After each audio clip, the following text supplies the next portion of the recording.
Hey guys, I know it's been a while. Welcome back. Will here, modeling from Nansen's chair. Been working on doing this painting on the model, but it's been kind of a slow process. I've had a little issue getting a hold of the Tamiya fine white primer that I use. Typically I can just run down to the Hobby Lobby and get it, but it seems like they've stopped carrying it because the 4 or 5 Hobby Lobbies in my area, I've gone to each one of them, and they all just seem to carry the gray primer, which I've got plenty of. So I've been having to order the fine white primer, and like an idiot I've just been ordering one can and then I'll run out and order another one, but I finally ordered a couple cans now and should have them coming in here. But the reason why it takes a little bit is because when I put a coat of the fine white primer on there, I'll find something that just doesn't quite look right to me, and I'll go back and I'll fix it, and then I'll recoat it. And before I do any other painting, I like to wait 72 hours to let that coat dry. So waiting 72 hours and then going back and looking at it, fixing a couple things, and then coming back priming again, so it takes a little bit.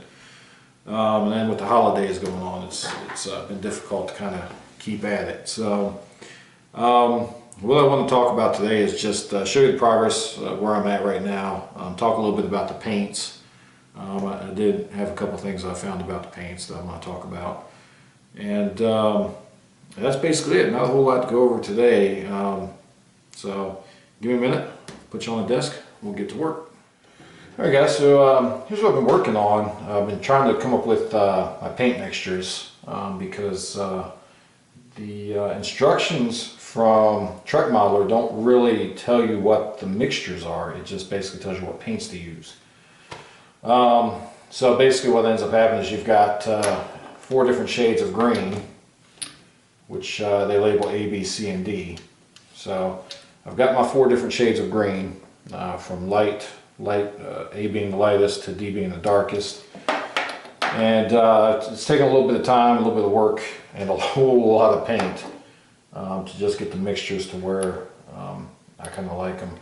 I may have to tweak them a little bit more, but you can see here, this is everything I've been working on. I'll make up a batch and I'll do a little swab of it and see how it comes out. And I've got my A, B, C, and D.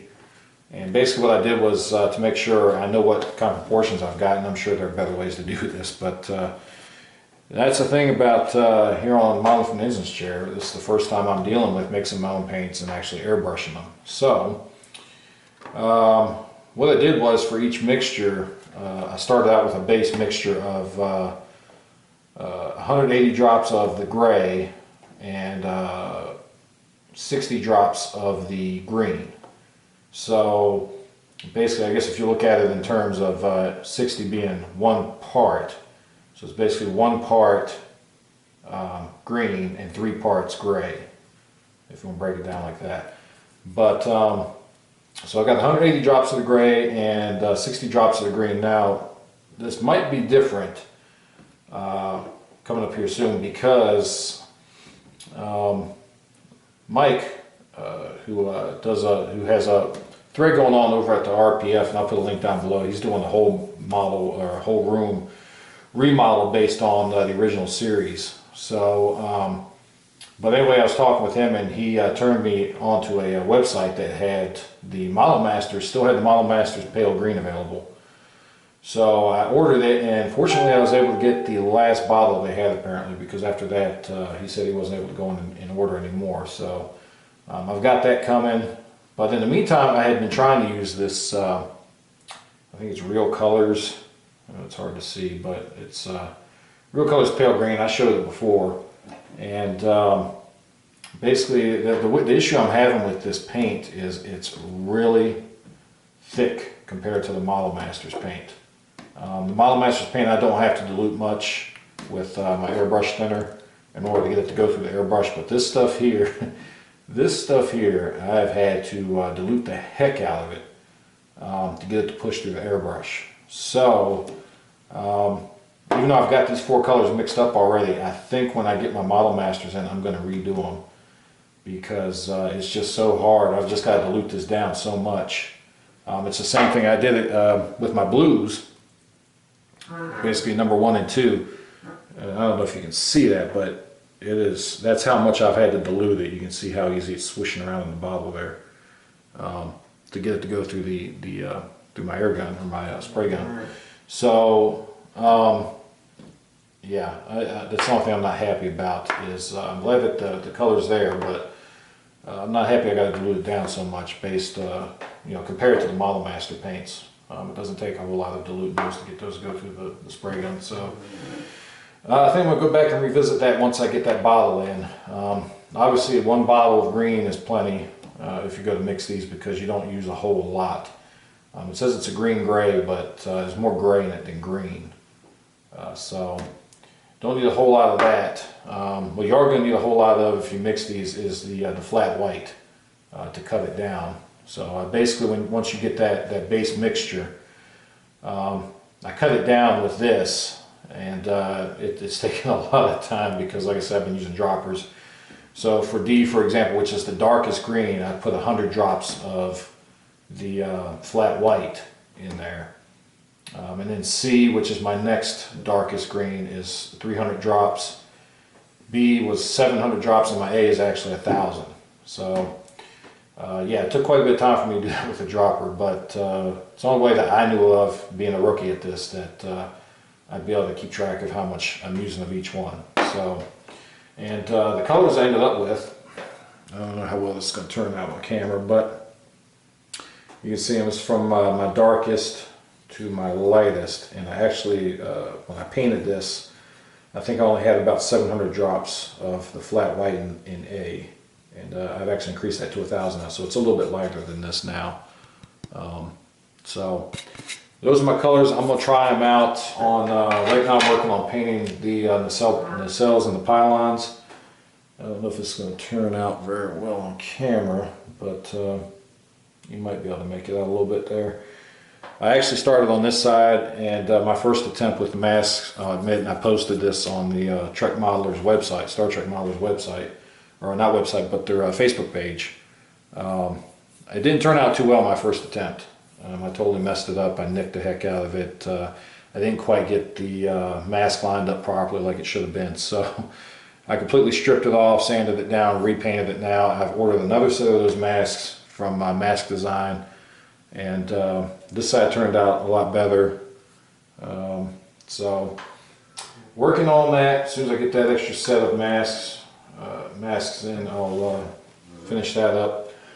And you can see some of my other colors I've started painting in here. The gray, the Euro 1 gray is what I used for this, which is almost like a black, like a flat black. It's so dark. So anyway, that's what I'm working on there. This one here I just finished priming with the other can of Tamiya I finally got a hold of. So this one's primed and ready to start on. The saucer section, I have a couple more things I want to do to that, and I don't have it sitting here right now, but I want to do a couple more things to that before I start painting that. And I know a lot of people usually when they start the Aztecs, they start with the saucer section, and maybe that's a good idea because it takes a little bit of practice to get used to peeling up those masks when you're done. The only thing I could say is make sure you come at if you're using a hobby knife or whatever you're using, come in at a very shallow angle. Don't come in down at it. Just come in at as much of an angle as possible, a low angle, and just pick at it and peel up that corner. That's the mistake I was making. Was I think I was just coming in at it like this and trying to pick it up, instead of coming in at more of an angle like this and trying to just pluck it up a little bit at a time. So it helped when I started doing that, and also not pressing the when you paint a section and you cover them up, and I've got the Mask Design set here. You get these gray ones, and you cover up where you paint with the gray. One thing I was doing too was I was making sure I pressed this down real good, and really you don't need to. I think that just made it harder for me to peel it off, and that's another reason why I ended up plucking and gouging some of the paint. So, so just don't apply those too hard, and it shouldn't be too bad. But I got my greens. These are my blues I worked out. So the blue was the XF 23. in, where's that? My Tamiya paint, XF23. And I used flat white to tone it down, so I did that. That ended up being a 1-in-1 mix on that to get the lightest blue, which is kind of, I guess, what they call a duck egg blue. So if you mix it yourself, you can use those, the XF23 from the Tamiya, and a flat, the Model Masters flat white, and just cut it in half. And I wasn't going to talk about these the paints that are used much because I get this information from the Trek Modeler Guide. But I think Trek Modeler Guide is more where and how to use the paints than is what type of paints you're using. So I don't mind saying it, because these are, like I said, they don't tell you what the mixtures are, so I can't really tell you what the mixtures are without telling you what the paints are I'm using. So anyway, that's the mixture for the lightest, and for the darkest I used, it called for a Model Master for this, but again, I don't have it sitting right, oh yeah I do, here it is.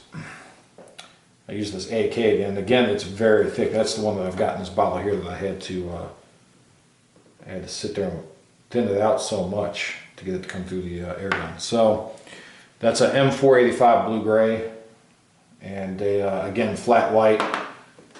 So that's a 1 flat white, 1 part flat white, 2 parts. The M485 is what I did to get that next, that slightly darker blue color. And we'll take a closer look at that when I actually get around to painting it and see what the difference looks like. But that's the colors I came up with that I'm going to use, and of course later on I'll update it if I need to change anything. But